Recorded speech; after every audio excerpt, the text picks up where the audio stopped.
Nunca debimos seguir ese rastro, pero lo hicimos y lo que encontramos no era humano ni estaba solo. A veces, el bosque devuelve lo que toma pero distinto. Nunca me gustó revolver en los cajones viejos, ni en casa ni en comisaría. Uno nunca sabe qué cosas pueden despertar si las molestas. Ese día, inconscientemente, metí la mano hasta el fondo del archivador de casos sin cerrar. Entre informes manchados de café, apareció ese expediente. Uno de esos que nadie recuerda haber visto.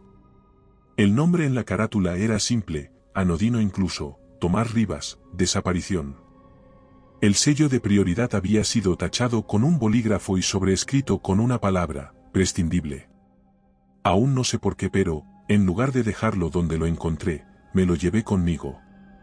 Lo abrí esa misma noche, sentado en el coche, con el motor encendido y el sonido de la lluvia golpeando el parabrisas.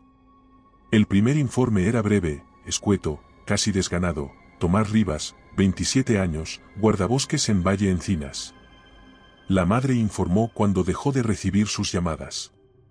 La patrulla local revisó su cabaña y halló signos de violencia, muebles destruidos, marcas en el techo, sin rastro de lucha humana ni huellas de terceros. El cuerpo no estaba.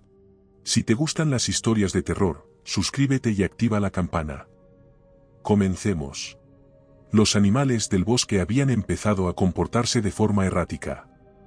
Ahí terminaba el informe, con una firma ilegible y la indicación de cerrar el caso como pérdida en entorno rural.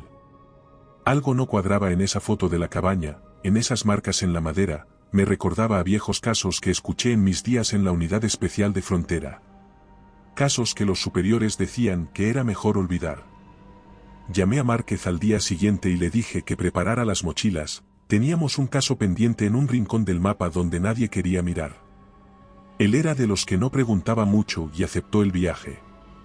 El camino hacia Valle Encinas era una serpiente de tierra reseca y curvas que se perdía entre colinas peladas y árboles demasiado quietos.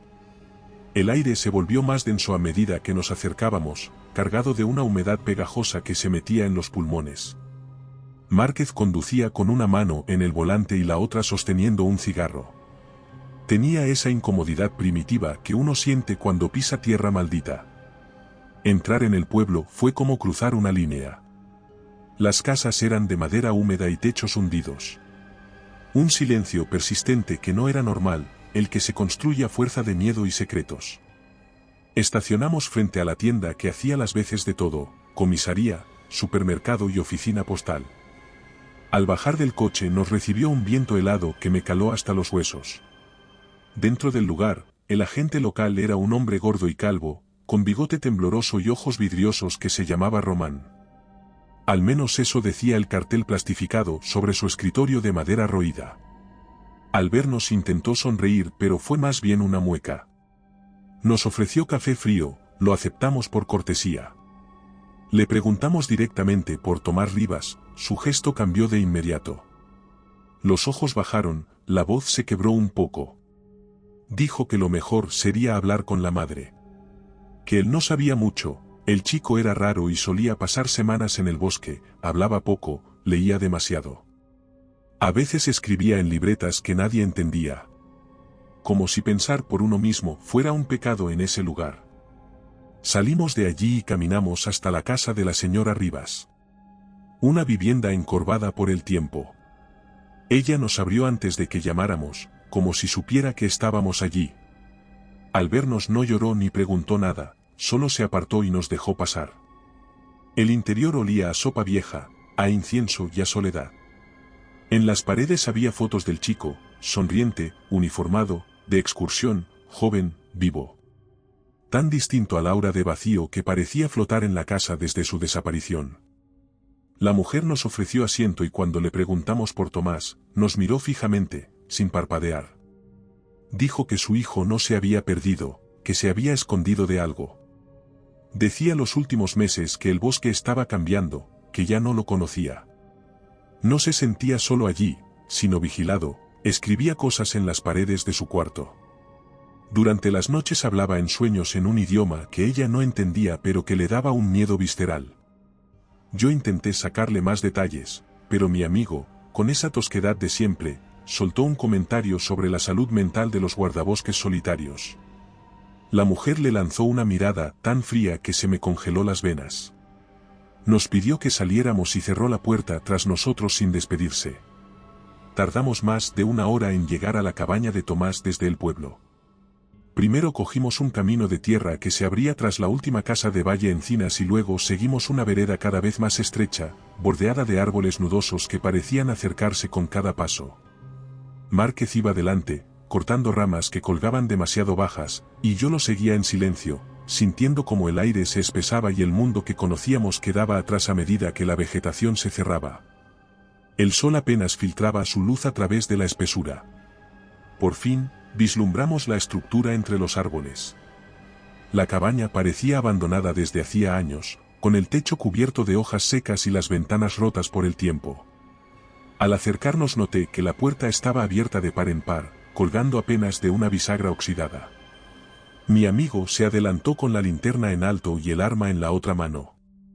Desenfundé la mía también, algo en el silencio que envolvía la cabaña no me gustaba.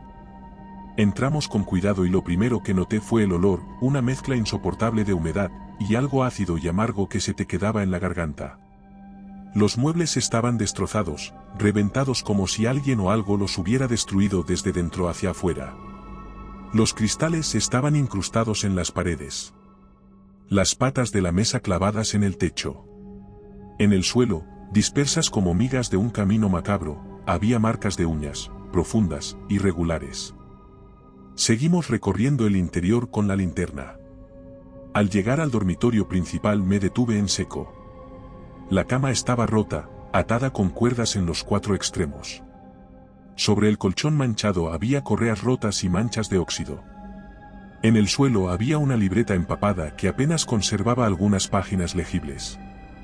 Abrí una al azar y lo que leí me hizo sentir un escalofrío. Esta vez casi no pude detenerme, el olor me llama, el hambre no es mía, es suya, pero yo estoy adentro, yo soy el nudo que lo contiene, la cuerda se tensa con cada luna. Le mostré el cuaderno a Márquez, quien sin decir palabra, frunció el ceño. Luego lo guardó en su mochila, junto con otras cosas recogidas anteriormente. Inspeccionamos el exterior y encontramos algo peor. Una cerca rota, arrastrada hacia afuera como si algo hubiera salido a la fuerza. En uno de los árboles más cercanos, a casi 3 metros de altura, había una marca profunda, una especie de corte en la corteza, reciente. Era como si ese árbol hubiera recibido un zarpazo brutal. Algo imposible por la altura, la inclinación y la ausencia de ramas alrededor. Algo que no cuadraba con ninguna criatura conocida, ni siquiera un oso. Márquez soltó una carcajada tensa, dijo algo sobre cazadores furtivos, rituales satánicos o lobos enloquecidos por la falta de alimento.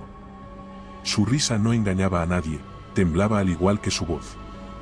Cuando intentó encender otro cigarro, la mano le temblaba tanto que la llama no alcanzó el papel. Dejamos la cabaña poco después. Al alejarnos, noté que el bosque parecía haber cambiado. Los árboles estaban más juntos, la luz era más tenue, incluso nuestras pisadas sonaban diferentes. Volvimos a la cabaña al día siguiente, con más provisiones y menos certezas. Mi amigo insistió en que debíamos buscar más allá, adentrarnos en el bosque por donde la cerca había sido arrancada. Asentí. Desde que habíamos pisado Valle Encinas algo me empujaba a seguir adelante, una intuición tan honda que no podía nombrarla. Desde el primer paso fuera del sendero principal, el bosque cambió. El aire era más espeso, saturado de un olor dulce y podrido. Los insectos eran escasos y los pájaros ya no cantaban. Se escuchaba el crujido de nuestras botas en las hojas secas, de tanto en tanto, un ruido sordo a lo lejos. Seguimos aquel ruido durante horas, guiados por la intuición. Márquez lo encontró primero, un venado sin vida en mitad de una pequeña arboleda. Sin rastros de pisadas, ni manchas en la tierra, ni signos de arrastre. Mientras yo fotografiaba los restos, él se alejó unos metros y me llamó en voz baja. Este relato es similar a los que hay en nuestro libro en Amazon. Si quieres más historias como esta, encuéntralo en la descripción. Lo seguí entre ramas y maleza hasta un claro pequeño donde los árboles formaban un círculo casi perfecto. En el centro había más cadáveres, un zorro, un búho, hasta un oso adulto, como si alguien lo hubiera aplastado de un golpe seco. Los cuerpos estaban dispuestos como si fueran parte de un patrón.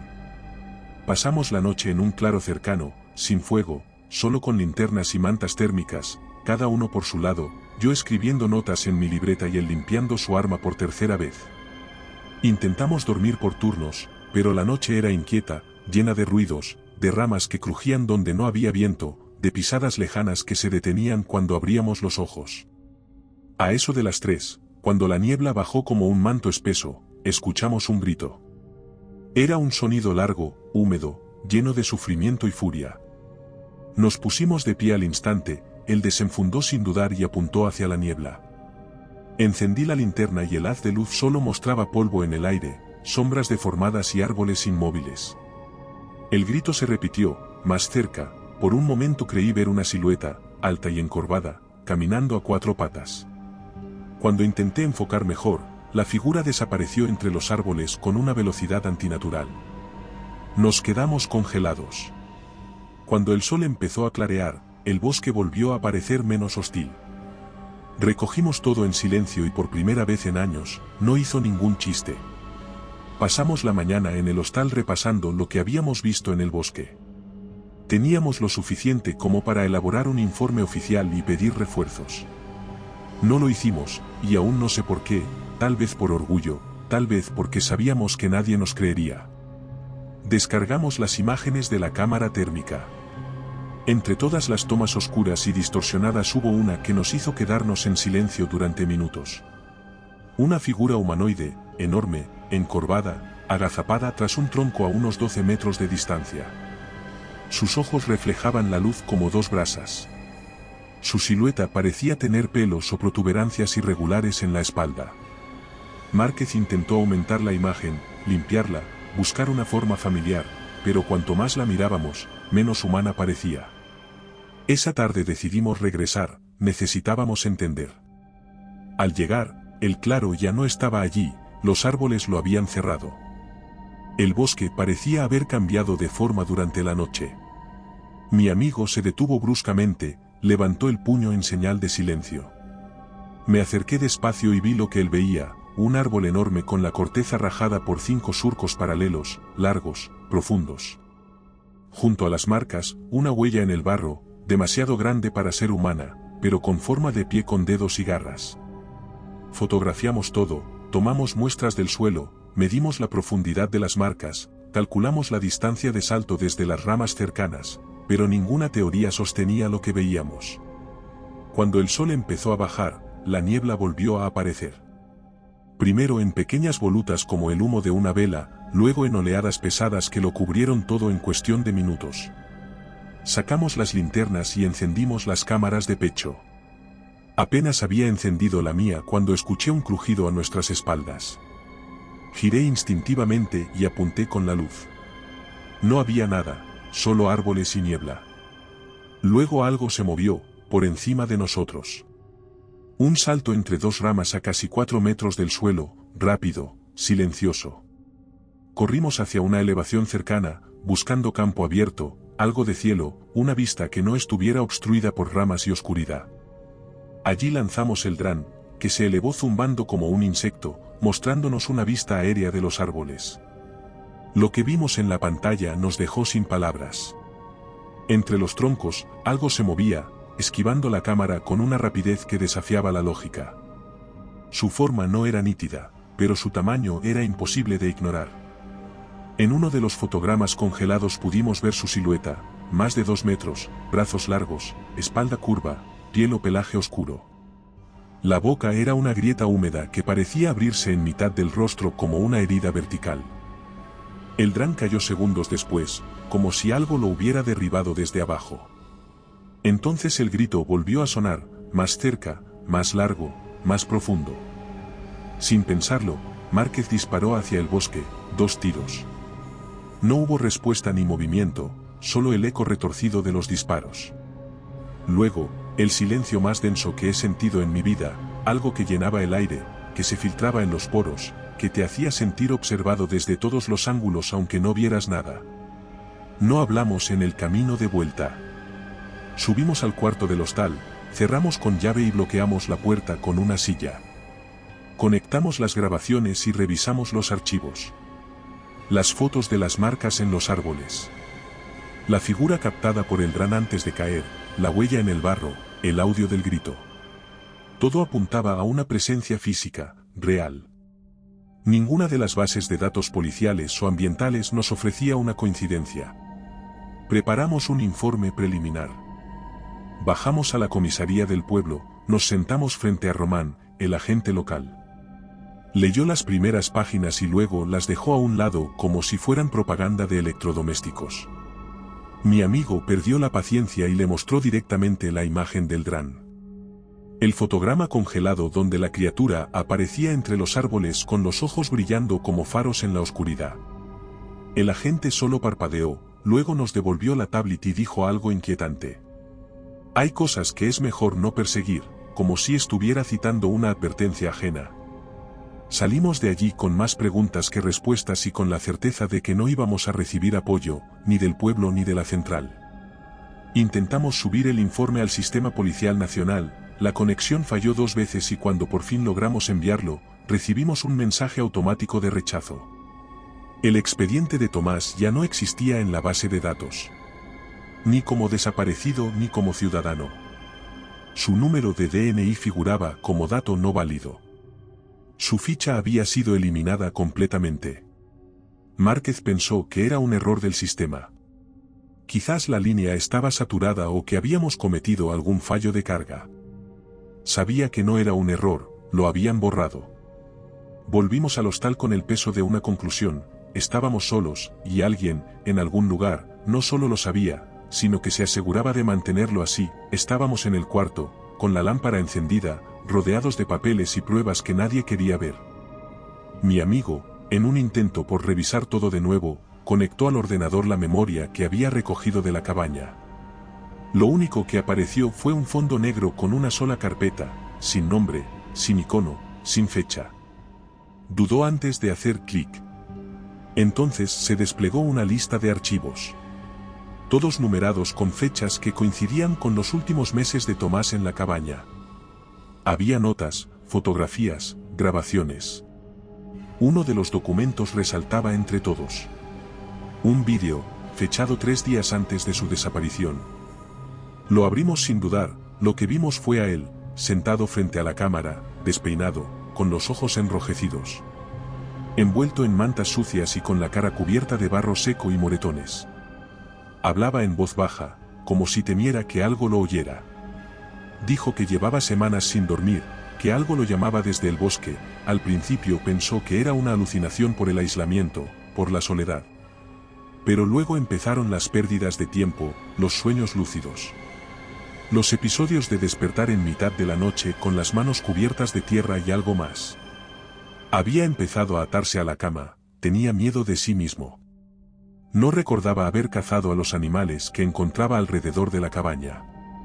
Pero su cuchillo tenía marcas nuevas cada mañana. Su ropa estaba rota en lugares imposibles y, a veces, despertaba desnudo en el bosque, a kilómetros de donde se había dormido. El hambre que sentía no era natural, una necesidad que no se saciaba con nada. En un momento del vídeo se llevó las manos a la cabeza y rompió a llorar.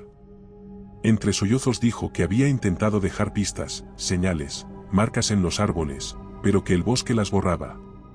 Que algo o alguien se aseguraba de cubrir sus rastros.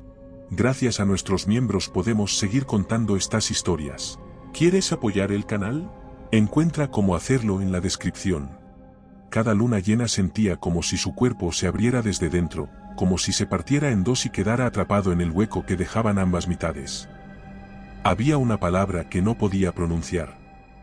Un nombre que había leído en los escritos antiguos de un libro de la biblioteca local. Un libro que ya no estaba allí cuando volvió a buscarlo. Luego, miró directo a la cámara y dijo una frase que nos heló el alma. Si están viendo esto, no me busquen, en serio, no me busquen, no van a encontrarme, y si me encuentran no soy yo. El vídeo se detuvo con un crujido digital, la imagen congelada en su rostro bañado en lágrimas. Mi amigo se frotó la cara con ambas manos, como si quisiera arrancarse lo que acababa de ver. Luego cerró el ordenador con más violencia de la necesaria y se quedó mirando la ventana. Yo no dije nada, porque mi mente ya estaba en otra parte. Por primera vez en toda la investigación me permití pensar en la posibilidad de que siguiera vivo. Entonces el ordenador se encendió solo, sin que nadie lo tocara. Un último archivo se abrió automáticamente, era un audio, solo unos segundos. El sonido de algo respirando muy cerca del micrófono, una respiración áspera, húmeda, animal, entrecortada por un gemido. La noche siguiente regresamos al bosque. No lo dijimos en voz alta, pero los dos sabíamos que ya no estábamos buscando a Tomás como se busca a un desaparecido. Cruzamos el límite de la cabaña justo cuando el sol se hundía entre los árboles. Avanzamos en silencio durante más de una hora, sin hablar, sin mirar atrás. Siguiendo las marcas que habíamos dejado días antes, pero que ya no estaban donde deberían. Algunas habían desaparecido, otras parecían haber sido alteradas, deformadas. Encontramos un nuevo claro, uno distinto al anterior, más hondo, más cerrado. Formado por árboles gruesos con ramas retorcidas que se entrelazaban en lo alto como una cúpula. En el centro había un círculo de piedras, perfecto. Sobre esa tierra, 3 animales dispuestos en triángulo, un perro, una cabra y un ciervo. No había huellas alrededor, ni arrastre, ni goteo, solo la escena final, el altar montado. Márquez empezó a dar vueltas alrededor del círculo como si intentara encontrar la lógica. Había marcas en los árboles, símbolos grabados en la corteza, quemados, como si hubieran sido tallados con hierro al rojo vivo. Formas curvas, espirales incompletas, patrones que no reconocí. Me acerqué a uno de ellos, y sin saber por qué, toqué la corteza. Sentí un ardor en la yema de los dedos, como si la madera aún conservara el calor de la quemadura. Entonces escuché un sonido que no venía del bosque sino del interior de mi cráneo. Una voz que decía mi nombre una y otra vez. Giré de golpe y no vi a nadie. Mi amigo también se había detenido, me miraba con los ojos muy abiertos, la linterna apuntaba al suelo. Me dijo que acababa de escuchar mi voz llamándolo desde la oscuridad. No tuvimos tiempo para procesarlo porque en ese instante, algo se movió entre los árboles, rápido, demasiado rápido para que el ojo humano lo registrara con claridad. Una sombra que parecía surgir de la tierra y luego volver a ella. Levantó su arma y apuntó, yo lo detuve con una mano pero ya era tarde, había disparado varias veces. Los disparos rebotaron como latigazos, y, por un instante, todo quedó en silencio.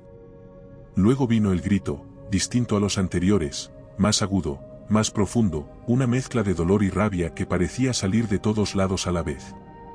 Las ramas comenzaron a moverse aunque no había viento. El círculo de piedras pareció vibrar. Encendí una bengala y la lancé al centro del círculo. El fuego reveló una figura de pie al borde de los árboles, era alta, encorvada, no más que una silueta negra con ojos brillantes.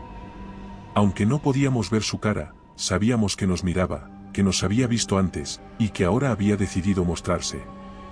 Entonces la figura se desvaneció como si se disolviera en la niebla que empezaba a descender. Cogimos todo lo que pudimos y corrimos, hasta que el bosque volvió a abrirse y vimos el perfil borroso de la cabaña entre la niebla. Esa noche no dormimos, ni siquiera lo intentamos.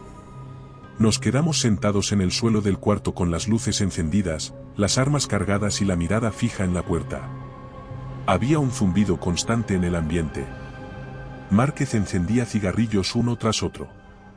Fue él quien rompió el silencio, con una voz que no le conocía, una voz apagada, más baja. Esto ya lo he visto, dijo solemne, pero no así, no tan claro. Cuando era joven y creía en cosas. Mi abuelo me contó historias de lobos que se volvían hombres y hombres que se volvían otra cosa. Son historias que no estaban en los libros ni en la televisión. Hizo una pausa antes de continuar. Hay un término, uno que mi abuelo no usaba pero que los extranjeros sí, licántropo. Aunque esa palabra es demasiado elegante. Los viejos de la sierra hablan de hombres que se pierden en el bosque y vuelven meses después con la mirada rota. Con hambre por cosas que ya no pueden nombrar. Hombres que se encierran durante las lunas llenas y no envejecen igual que el resto. Sanan más rápido, huelen distinto, como tierra húmeda y óxido. Con las manos temblando, terminó su historia. Vi a uno de esos hombres en el entierro de mi abuelo. Un tipo que nadie conocía, con los ojos demasiado claros y las uñas demasiado gruesas. Y se quedó toda la noche frente al ataúd sin parpadear. Guardamos silencio durante un rato. Luego se levantó y empezó a revisar los archivos que habíamos traído de la cabaña, la libreta, las fotos, el vídeo de Tomás, buscando conexiones, signos, cualquier cosa que encajara en esa teoría nueva que estaba construyendo. Encontró un símbolo en uno de los dibujos que había hecho al margen de una hoja, una figura circular con 3 líneas que salían del centro, parecía un simple garabato. Juró haberlo visto antes en uno de los libros viejos que su abuelo tenía en una caja de madera. Entonces me mostró una foto de un libro que aún conservaba en su móvil, una página con símbolos similares, al pie de la imagen, un nombre escrito en tinta desvaída, licántropos. Volvimos a ver el vídeo de Tomás, esta vez con otros ojos, y notamos cosas que antes se nos habían escapado. Sus manos, por ejemplo, parecían más grandes de lo normal.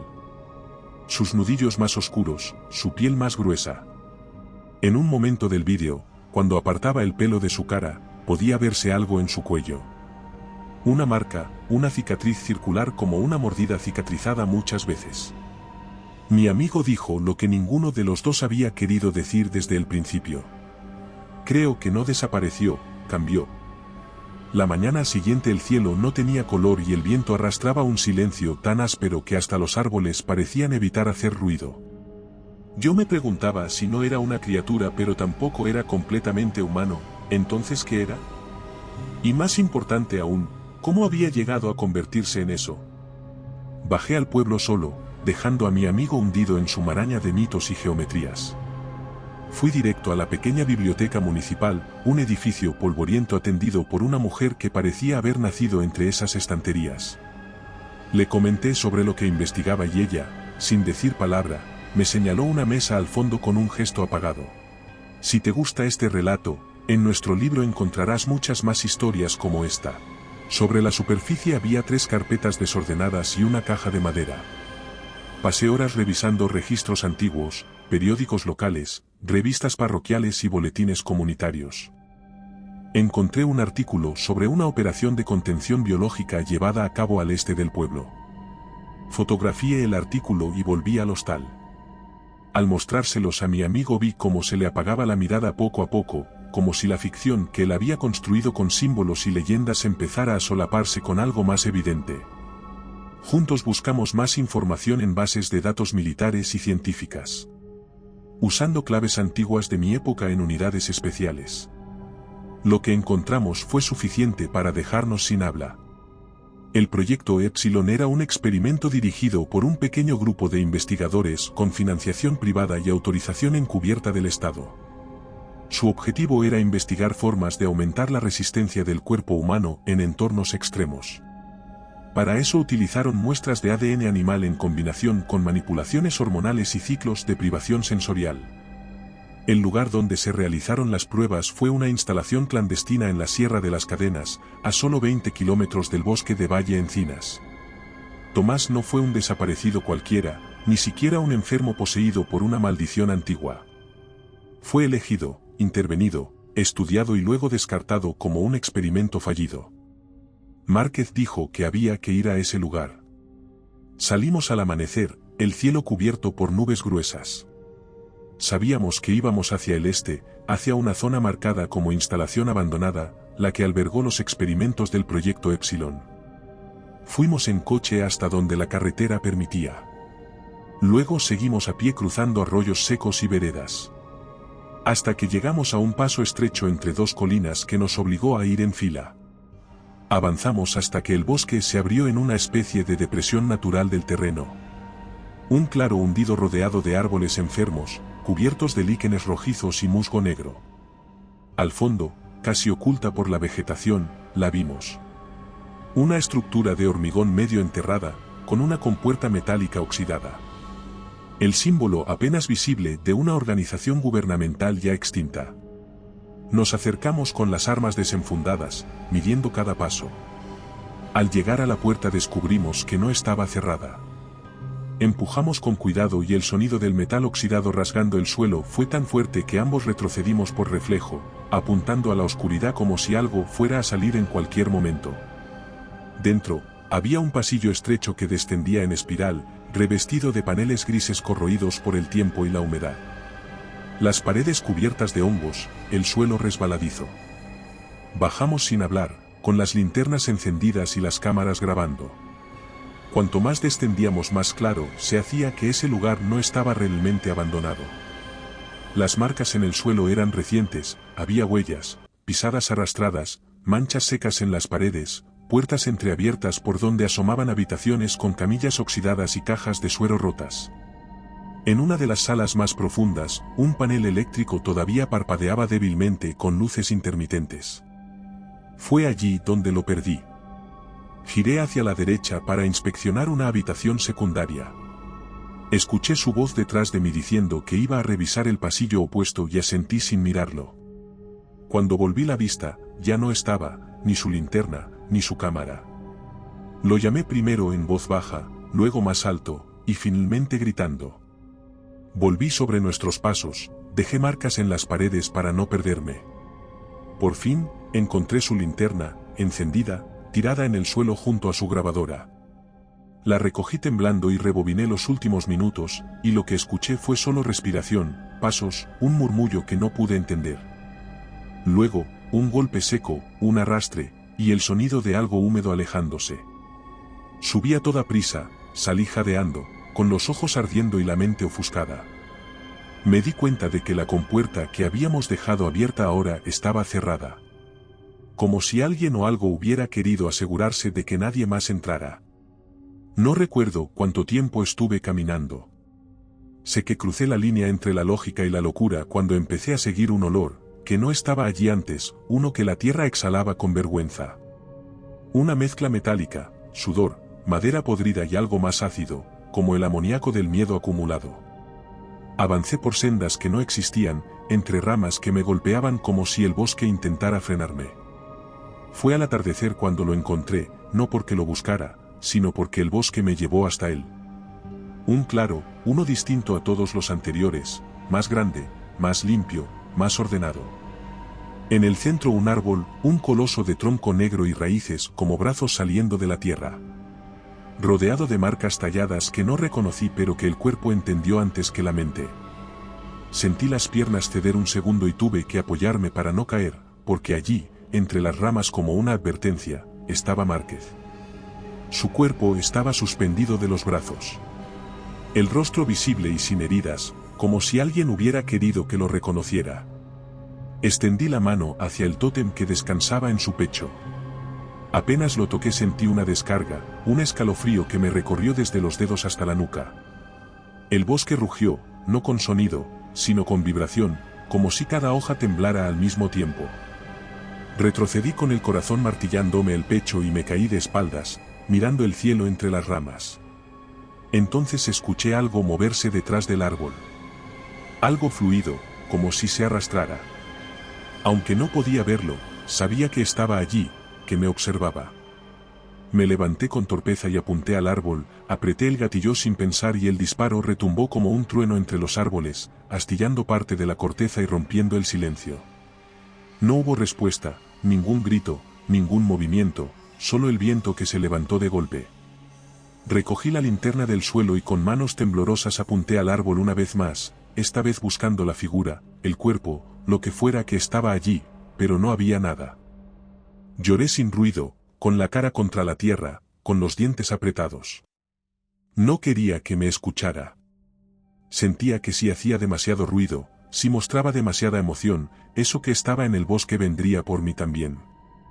Ya no éramos cazadores, no desde que cruzamos esa puerta oxidada. Desde que entramos en ese experimento, entendimos que Tomás no era la causa sino la consecuencia. Me alejé caminando de espaldas, sin darle la espalda al árbol. No recuerdo haber caminado de regreso, solo sé que el cuerpo lo hizo por mí mientras la mente se escondía en algún rincón. Pasé por lugares que no reconocí aunque deberían haberme sido familiares. Las ramas me golpeaban sin que yo las esquivara. Los pies me dolían pero no me detenía. El olor del bosque ya no era el mismo, como si algo hubiera cambiado en su composición. Alcancé el límite del claro donde estaba la cabaña justo cuando la luna terminaba de alzarse, como una advertencia. Supe antes de escuchar nada que no estaba solo. Algo estaba esperando, que se había acercado mientras yo vagaba. Crucé el umbral de la cabaña con la linterna en la mano y el alma desolada. Apunté hacia adentro esperando ver el polvo, las paredes rotas y el colchón viejo. Si has llegado hasta aquí, te agradecemos tu apoyo. No olvides suscribirte para más relatos como este. Pero en el suelo, en medio de la habitación, había un cuerpo encogido, desnudo, cubierto de barro y hojas. Temblaba respirando con dificultad, con los hombros sacudidos por espasmos involuntarios. Me quedé paralizado, con el dedo en el gatillo. Aún no entendía lo que veía, la lógica y el miedo se cruzaban en mi cabeza. Lo que tenía delante no podía ser lo que creía, pero sí, era Tomás. Levantó la cabeza muy despacio, con la cara surcada por lágrimas y la mirada perdida. Cuando me vio, intentó hablar pero la voz no le salió, solo un gemido, como si su garganta aún no recordara cómo usar palabras humanas. Quise preguntarle qué le habían hecho y dónde había estado. Lo único que hice fue bajar el arma, con las manos heladas y los ojos ardiendo. Entendí que la criatura que habíamos seguido no era un monstruo, era un error. Se incorporó con dificultad y al ponerse de pie vi las cicatrices profundas en la espalda. Cuando por fin habló, lo hizo con una voz tan baja que parecía venir desde la tierra. Me contó que lo habían llevado cuando aún era adolescente, le ofrecieron una beca para un trabajo de campo. Firmó sin leer, sin preguntar, y cuando despertó ya no estaba en su cuerpo. Durante los primeros meses fue parte de un programa, le medían el sueño, el hambre, la fuerza, la temperatura. Le inyectaban cosas, le hacían caminar descalzo por el hielo, lo encerraban sin luz, lo alimentaban con carne cruda. Luego anotaban cuánto tiempo tardaba en llorar. Un día lo soltaron en el bosque, no sabía por qué, pero entendió que ya no tenía opción. Cada luna lo llamaba con más fuerza, le robaba un pedazo de sí mismo, y una noche, dejó de resistirse. Le pregunté por Márquez, sin decir su nombre. Bajó la cabeza, se cubrió el rostro con las manos y dijo que esa vez no lo había sentido. El cambio fue inmediato, brutal, como si alguien hubiera activado un interruptor. No recordaba nada salvo en la boca sabor metálico, madera en las uñas. Despertó con la sensación de haber gritado durante horas. Cuando vio el cuerpo supo que era alguien que había ido a buscarlo, que no lo merecía, no debía haber fallecido así.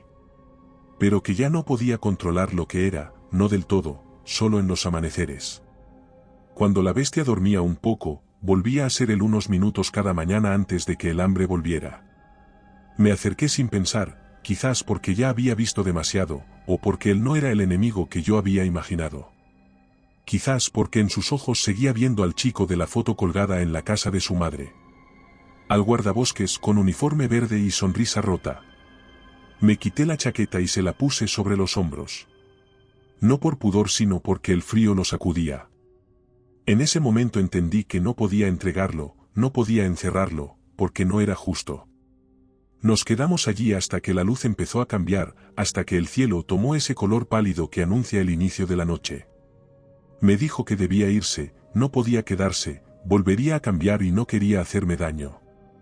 Asentí, con la certeza de que era lo único que podía hacerse cuando se mira a los ojos del infierno y se descubre que hay una persona atrapada allí dentro. Antes de irse me tocó el brazo con dedos que ya empezaban a endurecerse y me pidió que no contara nada.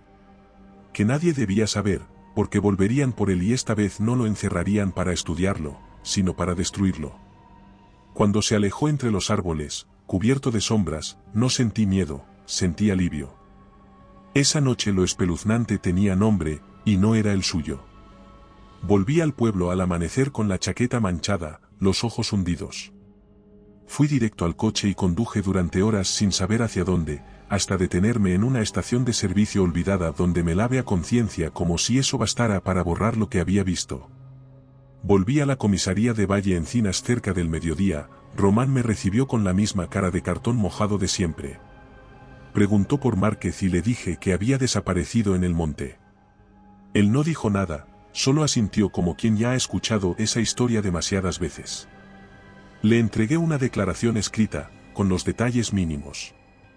Le pregunté si él sabía lo de Tomás, si había visto otras veces algo parecido.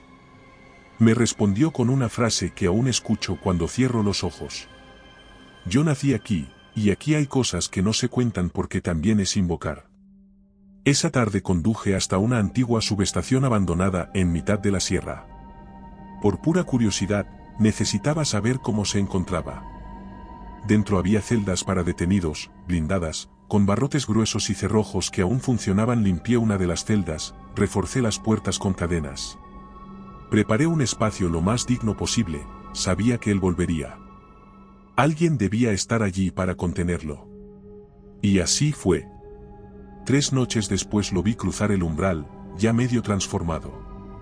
Le abrí la celda sin miedo, lo dejé entrar, lo ayudé a encadenarse antes de que el cambio lo consumiera del todo. Cuando el sol volvió a salir, estaba allí. Dio las gracias y se marchó. Desde entonces regresaba cada luna, y yo lo esperaba. No con miedo, sino con la certeza de que alguien debía hacerlo. Y de que si el mundo había decidido olvidarlo, yo no podía permitir que se olvidara de quién había sido.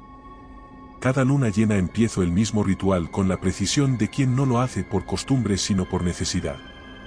Cierro todas las entradas, coloco los seguros en las puertas, reviso los anclajes de la celda, engraso las bisagras del cerrojo principal para que no suene al cerrarse y bajo con el alma en vilo. La celda sigue siendo la misma, húmeda, fría, con ese olor a metal oxidado y piedra mojada que no se va ni con fuego. En una esquina hay un colchón raído donde Tomás duerme cuando puede, una silla de madera que apenas aguanta su peso cuando logra sentarse en los amaneceres y una manta vieja que le dejo doblada sobre el suelo como si eso bastara para tapar la vergüenza de lo que se ha convertido. Nunca hablamos de lo que pasa durante la noche, no hay necesidad. Él no recuerda con claridad lo que hace cuando se transforma.